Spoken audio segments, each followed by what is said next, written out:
최근 반도체 시장의 분위기가 점점 더 가열되고 있는 가운데 일본이 한국을 따라잡겠다고 나서고 있지만 분위기를 반전시키는 것은 어려울 것이라는 전망이 나오고 있습니다. 일본은 1980년대 중반까지 세계 1위였지만 미국과 플라자 합의 이후 쇠퇴의 길을 걷고 있는데요. 2019년 기준 아직까지 일본의 반도체 자금률은 7%에 머물러 있습니다. 이에 한국과 미국, 한국과 대만 사이를 공략하려고 하지만 현 시점 뒤집기는 쉽지 않아 보이는데요. 지난 3일 니혼게이자이 신문은 가토 가스노부 관방장관이 주재하는 성장전략회의에 반도체 등 디지털 산업 기반 강화를 위한 전략 보고서가 올라갔다고 보도했죠. 일본 정부는 연구소만 300개, 연구 인력으로 3만 명에 이르는 스쿠바시를 거점으로 반도체 단지를 강화할 것으로 보이는데요. 이에 일본과 대만 관계가 더욱 밀착될 것으로 예상됩니다. 일본 경제산업성은 지난달 대만 반도체 업체 TSMC가 일본 스쿠바시의 연구개발 거점을 조성하는 데 190억엔의 보조금을 지원했다고 발표했죠. 전체 사업비의 절반을 일본 정부가 지원하는 격인데요. 대만 TSMC는 반도체 후공정 연구에 주력할 것으로 알려져 있고 일본의 소재 부품 장비 업체 20여 개가 협업합니다.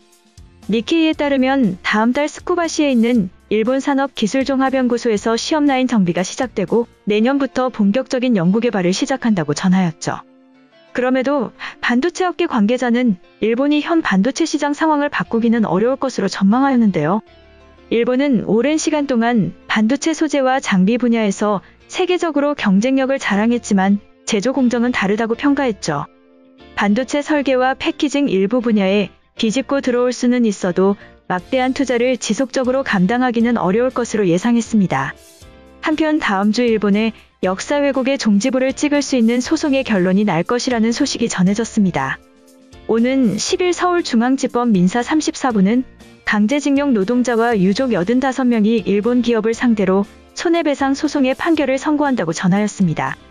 일본 제철, 닛산화학, 미쓰비시중공업 등 16곳의 일본 기업을 상대로 낸 소송인데요.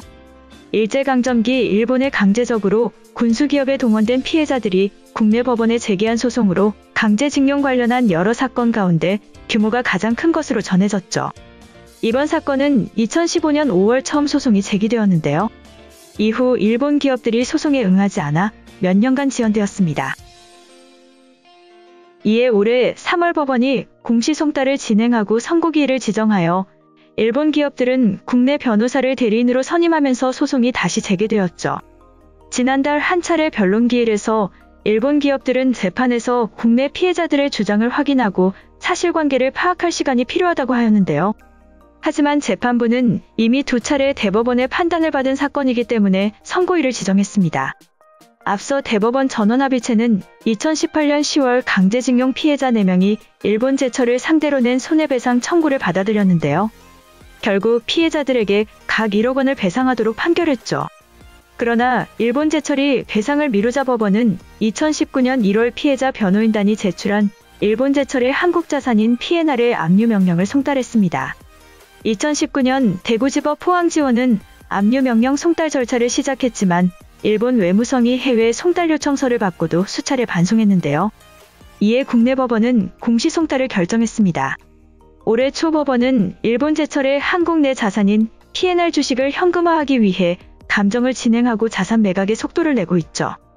다음으로 전 세계인들을 매료하고 있는 한국에 대해서 말씀드리겠습니다.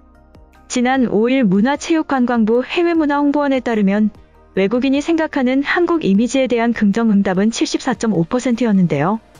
작년보다 1.6% 올랐습니다.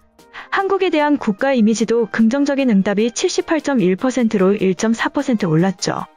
외국인 4명 중 3명 이상이 한국에 대해 우호적인 인식을 갖고 있다는 의미입니다. 반면 부정적인 응답은 각각 9.7%, 7.4%에 불과했죠. 한국의 문화 발전이 이미지 제고에 큰 역할을 한 것으로 평가되는데요. 한국에 대한 긍정 이미지로는 K-팝 가수로 14.9%를 차지했습니다. 이어 한식, 식품 11.4%, 문화 6.2% 순이었죠. 한국 하면 생각나는 인물로는 상위 10명 중 5명이 가수와 배우로 구성되어 있는데요. 1위는 문재인 대통령이, 2위는 BTS가 차지했습니다. 반면 한국에 대한 부정적인 이미지를 주는 요인으로는 북한과 남북관계가 24.2%로 1위, 11.5%를 기록한 전쟁이 2위, 북핵과 안보 문제가 5.6%로 4위, 분단국가가 3.7%로 5위로 북한 관련 이슈 4개가 부정적인 인상을 주는 이미지 5위권 안에 포진하였죠. 하지만 한국인에 대한 호감도 평가도 긍정이 74%로 전년도 71.3%보다 2.7%포인트 증가하였습니다. 외국인들은 한국인들에 대해 부지런하다, 성실하다와 질서와 규율을 잘 지킨다, 활동적이다 등의 긍정적인 이미지를 떠올리는 것으로 전해졌는데요. 한편 한국의 이미지를 긍정으로 이끌고 있는 BTS는 단순한 K-팝 그룹을 넘어 하나의 브랜드가 되어가고 있다는 분석이 나오고 있습니다. BTS는 4번 연속 미국 빌보드 핫100에 오르면서 세계 최대 음악 시장인 미국에서 성공했는데요. 이번에 신곡 버터는 핫100 2위 곡보다 스트리밍은 절반에 그쳤지만 다운로드량은 14배 이상 많았죠. 미국 산업의 직접적인 지원이 아닌 팬들의 힘으로 글로벌 음악 산업계에서 큰 힘을 차지하는 것은 하나의 새로운 문화 현상으로 평가했습니다. 그리고 최근 BTS는 맥도날드와 손잡고 BTS 세트를 출시했는데요. BTS 세트는 미국, 캐나다, 브라질을 시작으로 50개국에서 선보였죠. BTS 세트 패키지는 방탄소년단 팬클럽인 아미의 상징색인 보라색으로 꾸며져 있습니다.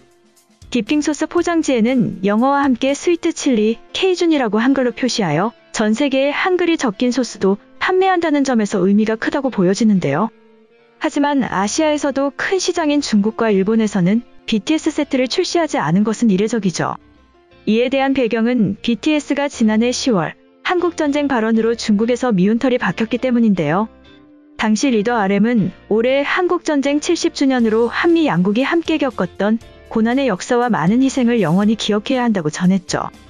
일부 중국 네티즌은 중국의 희생은 존중하지 않았다고 비난했습니다.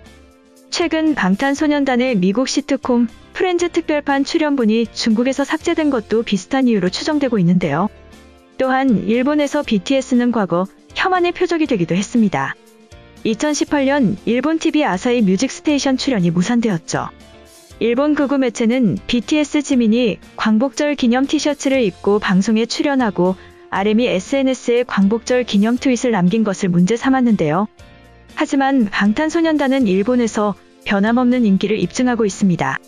디지털 싱글 버터는 31일 공개 예정인 일본 오리콘 최신 차트에서 모두 1위 자리를 차지했죠. 또한 이에 일본 맥도날드 트위터에는 BTS 세트 출시 요청이 쇄도하고 있다고 전해졌습니다. 이번 영상은 여기까지고요. 제 영상이 도움이 되셨거나 세계 속 반응 더 보고 싶다 하시는 분들은 구독과 좋아요, 알람 설정까지 부탁드립니다. 다음에 또 봐요. 안녕.